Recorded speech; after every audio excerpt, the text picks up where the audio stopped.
warahmatullahi wabarakatuh. Apa khabar saudara dan saudara di luar sana? Diharapnya semuanya sihat. InsyaAllah pada kali ini kita akan perbincangan tentang topik exam, iaitu peperiksaan. Tak kisahlah peperiksaan tahap sekolah rendah, sekolah menengah maupun di peringkat universiti. Dan kita tahu dalam pelajaran ini mesti ada satu exam, iaitu peperiksaan. Tak kisahlah peperiksaan besar atau peperiksaan kecil. Dan bersama saya kali ini saudara Khairi dan juga saudara Muizzuddin dalam membahaskan apa yang perlu kita buat semasa exam, sebelum exam dan juga selepas exam. Okey, kita beralih kepada soalan yang pertama kepada saudara Muizzuddin. Apa khabar saudara? Sihat, alhamdulillah. Okey. Kita terus kepada soalan yang pertama. Apa perkara yang perlu ataupun persediaan yang perlu dilakukan oleh pelajar sebelum peperiksaan? Bismillahirrahmanirrahim. Assalamualaikum warahmatullahi wabarakatuh. Topik perbincangan kita mengenai peperiksaan. Dan hari ini kita akan bicara tentang bagaimana tips-tips yang perlu kita laksanakan sebelum menghadapi sesuatu peperiksaan ujian itu. Jadi bila mana kita bicara tentang peperiksaan, ia secara tak langsung merujuk pada seorang pelajar yang akan menghadapi sesuatu peperiksaan yang berkaitan dengan apa yang telah dia pelajari sewaktu di dalam kelas sebelum ini. Jadi kita akan merungkai dan kita akan melihat apakah tips-tips terbaik yang sepatutnya disediakan oleh seorang pelajar itu dalam menghadapi peperiksaan ini. Ramai yang hari ini kita tersilap dalam merancang, kita tersilap dalam mengatur masa kita, dan akhirnya kita akan terlupa dan kita tersilap, dan akhirnya akan menyebabkan kita gagal dalam peperiksaan. Jadi hari ini saya berkongsi sedikit apa yang kita boleh kongsikan dalam kita menghadapi peperiksaan itu sendiri. Pertama, dari sudut persediaan mental kita, jangan kita lupa, walaupun ianya merujuk pada peperiksaan, yang kita sangka ianya kita perlu belajar, kita perlu faham dan kita perlu buat. Silap. Tapi sebenarnya dalam kita melihat dalam persediaan mental, ianya merujuk kepada bagaimana tahapan kita dalam menghadapi ujian-ujian, dalam menghadapi stres. Benar atau tidak? Pada hari ini kalau kita menjawab peperiksaan, kita akan merasa sangat stres, pressure. Sebab itu antara persediaan awal yang perlu kita sedia bagi seorang pelajar itu adalah bagaimana kita menghadapi stres itu. Kemudian dari sudut persediaan fizikal, tahukah anda banyak sekali pelajar apabila hendak menjawab peperiksaan, dia berada dalam keadaan yang tidak bersedia 100%. Dia tidak berada dalam keadaan optimum. Itu berpunca daripada persediaan fizikal yang sangat lemah. Justru itu hadirin, saya mengajak hari ini untuk kita sebelum menghadapi peperiksaan, pastikan kita berada dalam keadaan yang cergas, bersiap sedia dari sudut fizikal kita, supaya semasa kita menjawab peperiksaan, kita dapat menjawab dalam keadaan terbaik, dalam keadaan yang optimum. Setakat itu saja persediaan yang boleh saya kongsikan. Saya kembali kepada Muizzuddin atas perkongsian yang amat bernas lah, di mana pelajar-pelajar di luar sana boleh mengambil iktibar dan pengajaran, di mana sebelum peperiksaan itu kita mesti melakukan sedikit sebanyak persediaan, sama ada fizikal, mental, emosi dan juga diri kita sendiri. Okey, seterusnya kita ajukan soalan yang kedua pula kepada saudara Khairi kita. Ya, apa khabar saudara? Okey. Soalan yang keduanya, kita berbicara tentang bagaimana ataupun apakah tips-tips yang boleh kita ambil semasa dalam peperiksaan.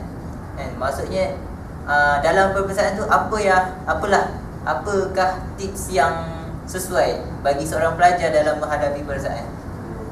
Dalam ibadah, saya tidak bercerita panjang. So apa yang saya kongsi ni atas pengalaman saya. Mana sebelum masuk periksa tu, pertama kita ikhlaskan niat kalau Islam, Muslim, olehnya banyakkan zikir, tenangkan hati. Sebelum masuk periksa tu banyak ingat Allah.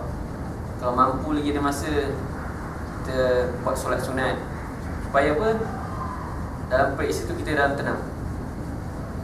Apa dalam kita menghadapi satu benda yang berat, kalau kita tak nak hancur betul, gagal, kita kena menghadapi dengan tenang. Okay, semasa masuk dewan periksa, kita duduk dengan tenang, fikirkan bapak kita, fikirkan keluarga kita, apa mereka ni akan menjadi sumber inspirasi kita. Okay, lepas kita dapat kertas periksa, sebelum diumumkan kita tulis tu, sebaik-baiknya kita penuhi masa tu, kita baca Al-Fatihah, kita baca surah Al-Insyirah, Al-Nasrah. Sebab apa? Supaya dada kita lapang, supaya apa yang kita ingat, apa yang kita latih dulu, apa yang kita hafal, InsyaAllah mudah keluar, mudah ditulis. Sebab apa? Hati kita lapang, tidak rasa sempit, InsyaAllah. Lepas tu kita mulakan penulisan kita tu dengan Bismillah. Sebab apa penting sini? Kita perlu hubungan kita dengan Tuhan kita, Allah Ta'ala. Sebab apa? Ketika itu tak ada siapa yang tolong kita, hanya diri kita dengan Allah Ta'ala. Kalau Allah bagi lapang kepada diri kita, InsyaAllah kita dapat jawab. Seterusnya kita terus kepada ajukan soalan kepada saudara Muiz. Soalan yang ketiganya adalah, apakah permasalahan yang mungkin akan timbul semasa dalam dewan peperiksaan? Yalah, mungkin kita tahu kan, setengah orang dia panik, cepat panik. Bila tak dapat jawab soalan, terus panik. So, bagaimana? Apakah permasalahan yang mungkin timbul dan cara atasi? Hadirin dan hadirat, ramai orang terlupa bila mana kita menghadapi hari penting seperti hari peperiksaan.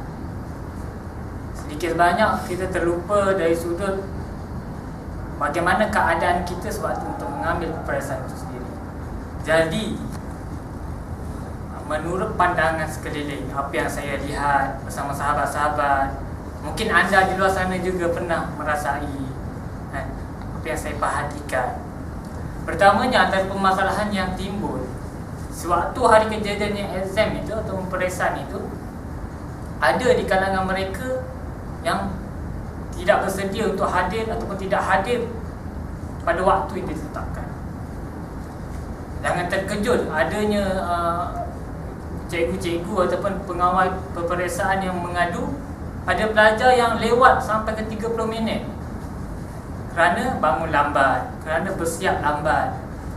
Dan sebenarnya apa yang akan berlaku bila mana kita hadir lewat di tempat peperiksaan? Pada ketika itu kita akan rasa gelisah, kita akan rasa gelabah.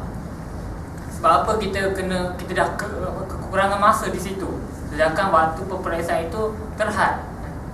Jadi adik-adik pasti kalau kita datang awal sebelum peperiksaan, supaya kita dapat tenang dalam keadaan berada di dalam dewan itu. Yang keduanya, permasalahan yang kita dapat lihat adalah para pelajar kurang bersedia. Ada yang waktu nak menjawab peperiksaan masih lagi bawa nota, walaupun dia kadang-kadang dia tahu yang takkan masuk dah sebelum menghadapi peperiksaan itu. Ada yang sempat buka buku test, ada yang sempat tanya lecturer. Perkara begini sebenarnya bukanlah satu perkara yang baik. Kerana apa? Kita melihat bila mana persediaan yang kurang, bila mananya study last minute menunjukkan bahawa pelajar itu kurang bersedia, dan akhirnya sewaktu menjawab peperiksaan dia gagal untuk memberikan tumpuan yang sebaiknya. Sebenarnya permasalahan yang kita dapat lihat di kalangan pelajar ini sangat popular, iaitu permasalahan dari sudut budaya meniru di kalangan pelajar. Banyak sekali budaya dalam meniru di kalangan pelajar ini. Sebenarnya, sahabat-sahabat sekalian, budaya meniru ini bukanlah satu budaya yang perlu kita pupuk dalam diri kita. Kita perlu elakkan. Kita perlu berada pada hari ini, perlu berada dalam pemikiran kita sendiri. Kita perlu bersedia dan kita perlu dapat menjawab dengan baik. Salah satunya adalah yang paling datang lambat tu lah. Saya pernah mendapat satu cerita lah daripada lecturer saya. Beliau mengatakan pernah satu ketika tu lecturer yang perlu menelefon seorang hamba Allah ni kan, dah tunggu setengah jam baru sampai datang kan. Rupanya dia tertidur. Sebab apa tertidur? Semalam tengok bola sampai 4 pagi. Maka diharapkan saudara di luar yang mana fanatik pada bola, diharapkan musim perpisahan tu bolehlah kita ketepikan sedikit minat yang mendalam itu terhadap bola. InsyaAllah akan kita boleh lihat selepasnya ada highlight. Ya. Okey. So, tanpa memasa kita teruskan kepada Muhammad Khairi, saudara kita. Soalan yang terakhir ya saudara. Apakah yang perlu dilakukan oleh para pelajar apabila sesudah exam ataupun selepas peperiksaan? Tak kira sama ada selepas mengambil kertas peperiksaan ataupun selepas minggu peperiksaan. Apa yang perkara yang sesuai yang patut mereka lakukan? Berdasar pengalaman saya lagi yang boleh saya kongsikan, sejurus kita lepas exam tu, pertama kita setkan dalam hati kita bagi tawakal. Kita serahkan segala apa yang kita jawab tu kepada Allah Ta'ala. Okay, Seterusnya kita perlu ingat ilmu tu daripada Allah. Kita perlu berterima kasih kepada Allah. Dan kita juga perlu berterima kasih kepada pengentara kita. Pengentara itu cikgu kita, lecturer kita. Sebab mereka dah ajar kepada kita, dedahkan kepada kita, terangkan kepada kita. Malah mereka membagi latihan serta tunjukkan cara nak jawab. Itu penting. Kita jumpa dengan cikgu kita, kita ucapkan terima kasih. Tak kisahlah dia tu Muslim ke non-Muslim ke, kita ucapkan. Sebab apa? Kita menunjukkan sebagai tanda syukur kita dapat ilmu ni. Selain tu, jangan lupa, tidak bermakna kita dah habis exam kita putus solat hajatnya dengan solat sunatnya. Tapi kita perlu maintain. Sebab apa? Ketika itu kita tak tahu keputusan kita macam mana. Kita doakan dan kita buat solat hajat, kita doakan supaya kita supaya dilembutkan hati penanda periksa. Sebab kalau mungkin hatinya dalam keadaan tidak tenang, marah, so jawapan kita yang betul mungkin dia salah. Itu kita juga perlukan pertolongan Allah. So penting kita teruskan maintain hubungan kita antara Allah Ta'ala dengan kita, supaya bantuan-bantuan yang tak nampak ni Allah akan bagi. So sekat itu kesian saya. Itulah daripada pengalaman saudara Khairi selepas peperiksaan, di mana kita perlulah tawakal kepada Allah. Sedangkan kita ni hamba yang lemah, tanpa kuasa tak ada apa-apa. Yang berkuasa hanyalah Allah. Dan setakat kongsian kami pada hari ini tentang bagaimana ataupun tips ataupun persediaan sebelum peperiksaan, semasa peperiksaan dan selepas peperiksaan. Mungkin ada masa dan kelapangan, insya-Allah kita akan jumpa lagi pada slot yang kemudian. Wabillahi taufiq wal hidayah. Wassalamualaikum warahmatullahi wabarakatuh.